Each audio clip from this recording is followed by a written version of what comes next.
The last door in the valley had a crack of yellow light beneath it, and Vora had already knocked on 11 others. She carried her sister the way she had carried her for 3 days. Yenna's arm across her shoulders, Yenna's weight leaning into her side, Yenna's breath coming in shallow pulls that frightened her more than any road she had ever walked. The village behind them had not been kind. A miller's wife had thrown water from a second-story window. A blacksmith had reached for a hammer before Vora had finished speaking. An innkeeper had simply closed the door so hard, the hinges rattled in the frame. Beggar Orc, they said. Monster.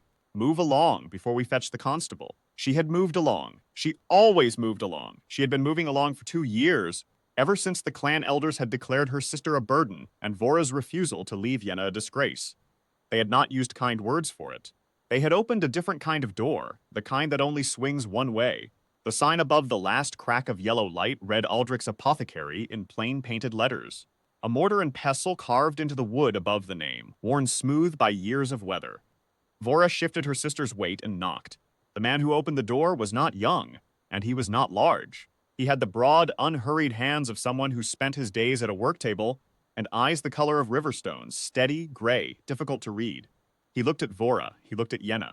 He looked at the sweat on Yenna's brow, and the way her head drooped, and the rattling sound her chest made when she breathed. He stepped back and held the door open. "Bring her in," he said. Vora stood still for a moment. She had learned, over 2 years, to wait for the condition, what they wanted in return, or the moment the welcome was recalled. But Aldrich had already turned toward the back room, already clearing a low cot with a sweep of his arm, already lifting a lantern from its hook on the wall. She brought Yenna in. He worked without flourish. He pressed his fingers to Yenna's neck and wrist and held them there, counting.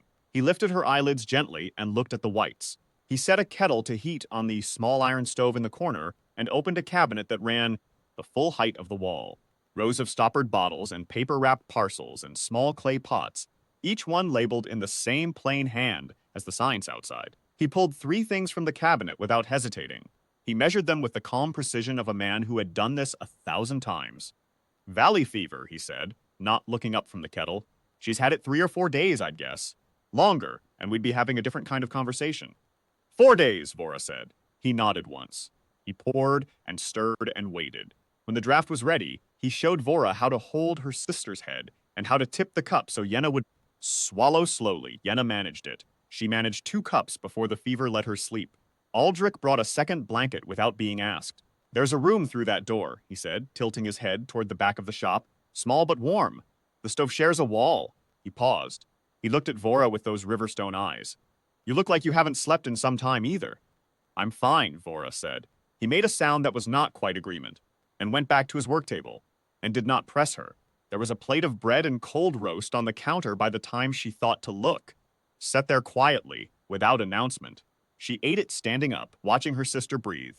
The fever broke on the second morning. Yenna was weak but clear-eyed, and she smiled when she saw Vora's face, and Vora had to look at the wall for a moment.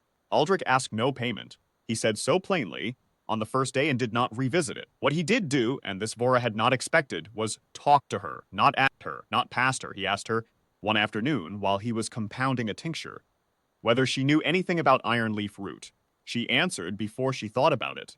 She told him the root was more potent in autumn, when the sap had drawn down into it, and that most apothecaries used the bark when they should use the secondary root, and that dried it lost half its value in 30 days. Aldrich set his pestle down and looked at her. "Where did you learn that?" he asked. "My grandmother," she said after a moment. It was the short answer. The long answer lived in a time before banishment, before the road, before 3 years of Vora making herself smaller so the world would let her pass.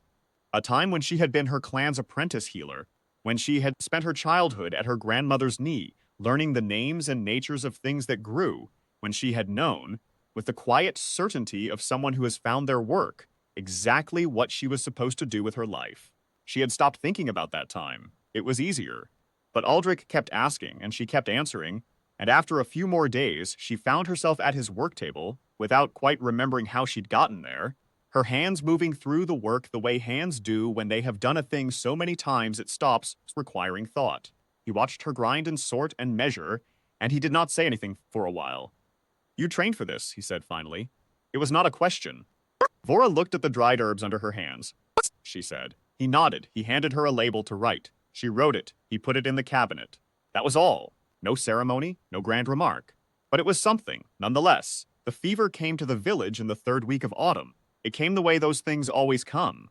Quietly at first, one child, then a farmer, then the miller's wife, who had thrown water from her window. By the end of the week, 12 people lay in their beds, and Aldrich's remedies, which were good remedies, were managing the illness but not breaking it. He worked long hours.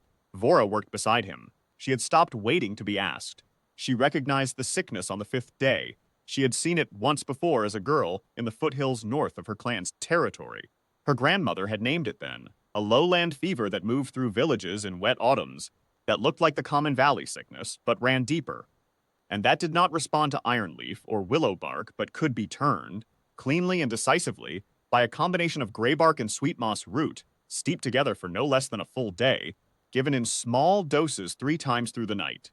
She told Aldrich. He looked at her for a moment. He looked at his cabinet. He had both.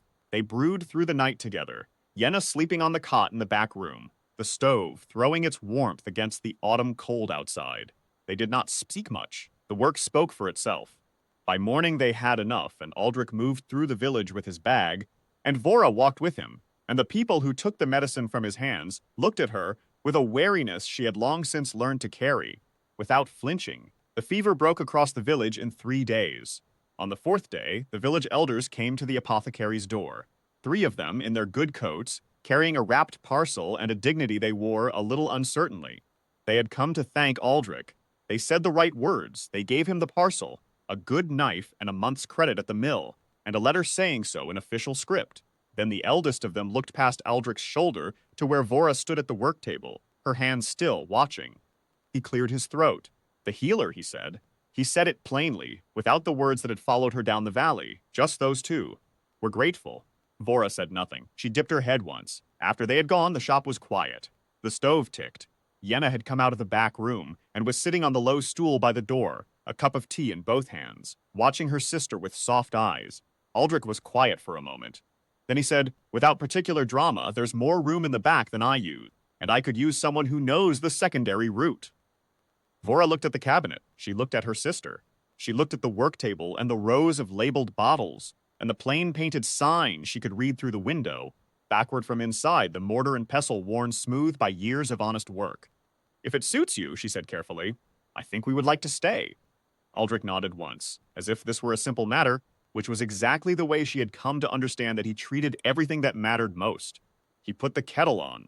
Outside, the first snow of the season was beginning to fall, fine and quiet, settling on the roof of the apothecary's shop at the edge of the valley, the one, with the crack of yellow light beneath the door, the one that had been open, as it turned out, all along.